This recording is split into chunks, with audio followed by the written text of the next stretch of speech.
Hello viewer, সবাই কেমন আছো? আজ অনেক দিন পর আমি ভিডিও পোস্ট করছি।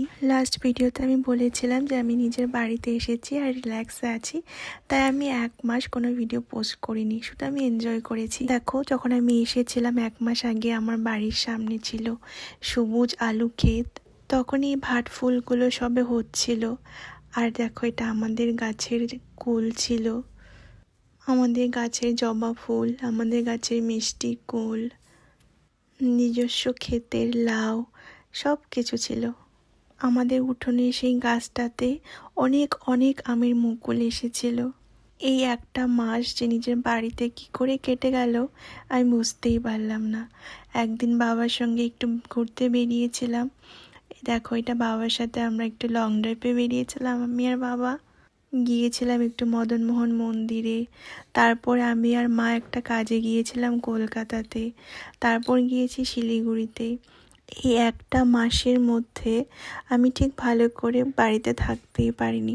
এই 1 মাসের মধ্যে যেরকম নতুন বাচ্চা জন্ম নিয়েছে তাকে দেখতে গেছি, তেমনি 1 মাসের মধ্যে আমি অনেকজনকে হারিয়েওছি। এরই মাঝে ছিল আমার 5 বছর অ্যানিভার্সারি। আমার হাজব্যান্ড আসতে পারেনি, কেন দুবাইতে একটু যুদ্ধ পরিস্থিতি, তোমরা সবাই জানো। বাড়িতে আমি একা একাই সেলিব্রেট করেছি।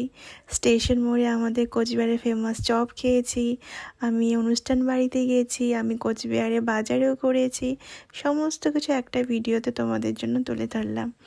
আর এটা আমি কোচবিহার থেকে আসার আগের দিন শিলার বৃষ্টি হচ্ছিল, এটা আমাদের বাড়ির উঠোনে। দেখো কীরকম বিদ্যুৎ চমকাচ্ছে। এই বৃষ্টির দিনগুলোতে আমাদের বাড়ির বারান্দায় বসে বৃষ্টি দেখাটা কিন্তু একটা আলাদাই ব্যাপার।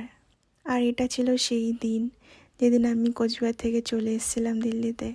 আমার বাবা মা আমাকে ছাড়তে এসেছিল। সে আমি বাড়িতে 2 দিন থাকি, আর 2 মাস যখনই যাবার সময় হয় মনটা ভীষণ খারাপ হয়। Tata, bye bye Cooch Behar. এখন আমি দিল্লিতে আছি। নেক্সট দেখা হবে দিল্লির কোনো ব্লগে। বাই।